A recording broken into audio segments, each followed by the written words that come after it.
어제는 오늘 말씀 중에 14절 말씀을 강조해서 14절에 마음을 같이하여 오로지 기도에 힘썼다, 이 말씀을 강조해서 은혜를 받았었습니다. 생각을 해봅니다. 만약에 예수님을 따르던 제자들이, 예수를 쫓던 무리들이 예수님 승천하신 다음에 다 흩어졌다면 어떻게 됐을까? 모든 것이 그냥 다 수포로 돌아가고 끝내버렸을 거예요.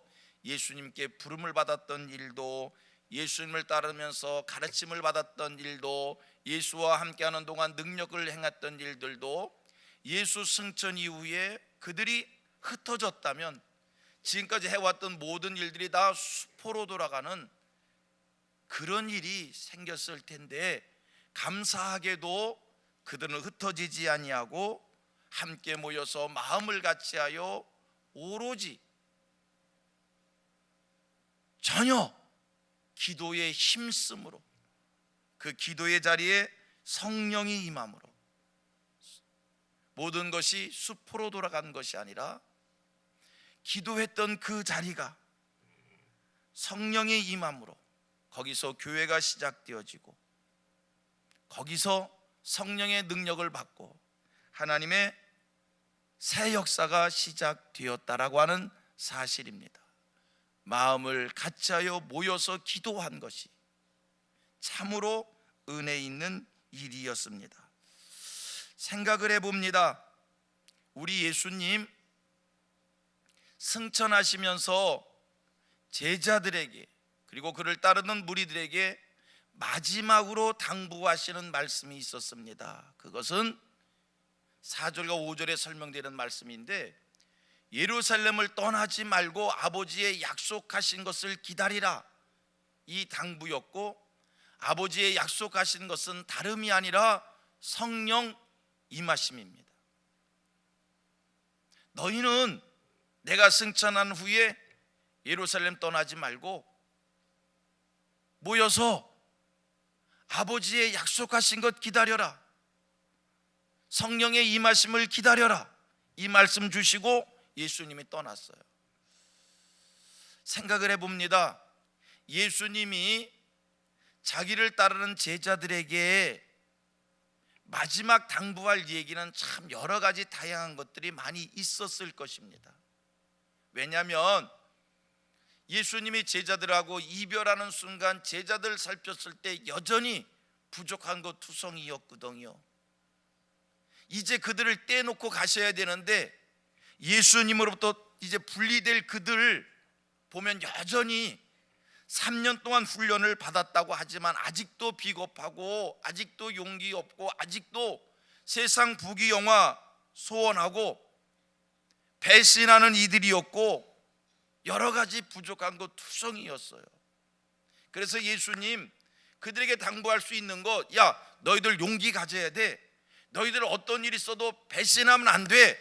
너희들 내가 3년 동안 했던 일들을 기억하고 세상에 나가서 내가 너에게 보여줬던 대로 살아야 돼 등등의 여러 가지 이야기를 주실 수 있음에도 예수님은 그런 얘기하지 않고 아버지의 약속한 것 성령 기다려라, 이 말씀하시고 떠나신 겁니다.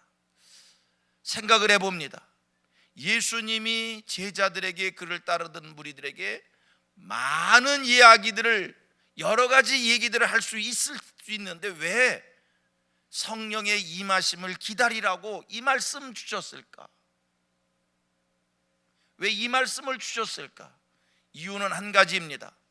어떤 것보다도 가장 귀한 것이 성령이기에, 예수님이 보실 때 이 세상에 어떤 것보다도 가장 좋은 것이 성령이기에, 사랑하는 제자들하고 이별하는 순간 마지막에 너희들 예루살렘 떠나지 말고 아버지가 약속하신 성령을 받아야 된다, 이 말씀을 주신 겁니다. 여러분 기억하십시다. 성경대로 깨달으십시다. 성경을 통해서 배우십시다. 뭐냐면 이 세상에서 가장 귀한 것은, 여러분 성경이 말씀한 대로 성령이 가장 귀하신 것을 깨달아 아시기를 바랍니다. 여러분, 금을 구하시겠습니까? 은을 구하시겠습니까? 당연히 금을 구하죠. 왜? 금이 은보다 더 가치가 있는 것이기에. 다이아몬드를 구하시겠습니까? 금을 구하시겠습니까? 잘 모르겠는데 다이아몬드가 더 비싸지요? 당연히 다이아몬드를 구하지요. 왜? 금보다 다이아몬드가 더 가치가 있게, 우리는 더 귀한 것, 더 가치 있는 것을 구하는 겁니다. 이 세상에서 가장 귀한 것이 뭐라고요? 내 경험 속에서 깨달은 것이 귀하다고 얘기하지 말고 성경이 가장 귀하다고 얘기한 것을 우리도 받아들이고 인정해서 성령이 가장 귀한 겁니다. 같이 고백합니다. 세상에서 가장 귀한 것이 성령인 것을 나도 믿습니다. 아멘, 아멘. 이 세상에서 가장 귀한 것은 성령입니다.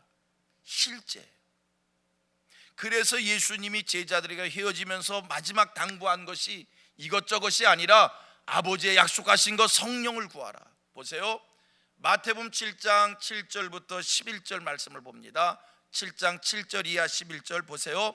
구하라 그리하면 너희에게 주실 것이요 찾으라 그리하면 찾아낼 것이요 문을 두드리라 그리하면 너희에게 열릴 것이니 구하는 이마다 받을 것이요 찾는 이는 찾아낼 것이요 두드리는 이에게는 열릴 것이나 너희 중에 누가 아들이 떡을 달라 하며 하는데 돌을 주며 생선을 달라 하는데 뱀을 줄 사람이 있겠느냐? 너희가 악한 자라도 좋은 것으로 자식에 줄 알거든 하물며 다같이 하늘에 계신 너희 아버지께서 구하는 자에게 좋은 것으로 주시지 않겠느냐? 아멘입니다. 하나님은 구하는 자들에게 무엇을 주신다고요? 하나님은 구하는 자들에게 무엇을 주신다고요? 좋은 것을 주십니다. 그런데 그 좋은 게 뭐냐? 오늘 마태복음 7장 7절 이하 11절 말씀과 똑같은 말씀이 누가복음 11장에 기록되어 있습니다. 누가복음 11장에 그 좋은 것이 무엇인가를 구체적으로 명확히 설명해 주는데 13절 말씀입니다. 시작. 너희가 악할지라도 좋은 것을 자식에게 줄 알거든 하물며 너희 하늘 아버지께서 구하는 자에게 성령을 주시지 않겠느냐? 마태복음에서는 구하는 자에게 좋은 것이라고만 말씀을 주셨는데 누가복음 11장에서는 그 좋은 것이 뭐라고요? 성령입니다. 그렇습니다. 이 땅에 사는 동안 헛된 것 구하지 마시고요, 가장 귀한 것을 구할 수 있는 우리 성도님들 되기를 원합니다. 성령을 구하십시오. 성령이 가장 귀한 것인 것을 믿으시기를 바랍니다. 순모임이 있을 때마다 함께 합심하여 마음을 같이하여 기도하는데 성령이 임함을 기도하시고요, 교회에 모여서 마음을 같이하여 합심하여 기도하는데 성령의 임하심을 구하시고요, 과거의 한국교회는 모일정마다 성령 충만을 외쳤고요, 성령의 임하심을 구했고요, 성령을 달라고 구했고요, 그래서 성령 충만한 교회가 되었던 것이고요, 그래서 한국교회 능력 있는 교회가 된 줄로 믿습니다. 여러분, 성령이 임하면 기쁨이 생깁니다. 성령이 임하면 소망이 생깁니다. 성령이 임하면 열심이 생깁니다. 성령이 임하면 용서할 수 있는 마음이 생깁니다. 성령이 임하면 이길 힘이 생깁니다. 성령이 임하면 긍정적 생각을 하게 됩니다. 성령이 임하면요, 어떤 일이 있어도 여유 있는 마음이 생깁니다. 편안해집니다. 성령이 임하면 깨닫고 회개하게 되어집니다. 성령이 임하면 내가 이 세상을 어떻게 살아야 될 지혜가 생깁니다. 성령이 임하면요, 아무리 극한 상황이어도 빼앗기지 않는 마음에 기쁨이 있다는 겁니다. 그러므로 오늘 바쁜 세상에 사는 사람일수록 더욱 성령을 구해야 되고, 고난이 찾아올수록 더욱 성령을 구하여야 되고, 힘들고 어려운 일이 있을 때마다 우리가 먼저 구해야 될 것은 물질이 아니라 성령인 줄로 믿습니다. 오늘 이 새벽도 성령을 구하시는 여러분 되시어서 세상이 빼앗지 못하는 하늘에 주시는 기쁨이 생기고, 세상을 이길 힘을 생기고, 모든 것을 용서할 힘을 생기고, 받아들이는 마음이 생기고, 이겨낼 힘이 생기는 저와 여러분 되어지기를 축복합니다. 우리가 먼저 구할 것이 성령입니다. 그러면 이런 성령 하나님 앞에 구하는데 어떻게 구해야 되는가? 오로지입니다.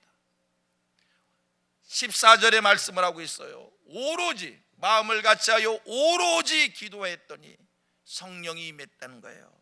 성도님들, 예수님께서 겟세마네 동산에서 이마에 땀방울이 핏방울 기듯이 기도했던 것처럼 엘리야가 갈멜산 꼭대기에서 기도할 때에 얼굴을 두 무릎 사이에 묻고 하나님 앞에서 가장 낮은 자로 간구하였던 것처럼, 생명을 걸고 기도했던 것처럼 그런 자세로 날마다 성령을 구하시는 여러분들 되시어서 내 외모는 비록 작은 모습이나 세상을 넉넉히 이겨낼 수 있는, 세상을 다 포용할 수 있는, 수용할 수 있는 넓은 마음과 용기 백배한 하늘의 사람들이 되기를 주님의 이름으로 축복합니다.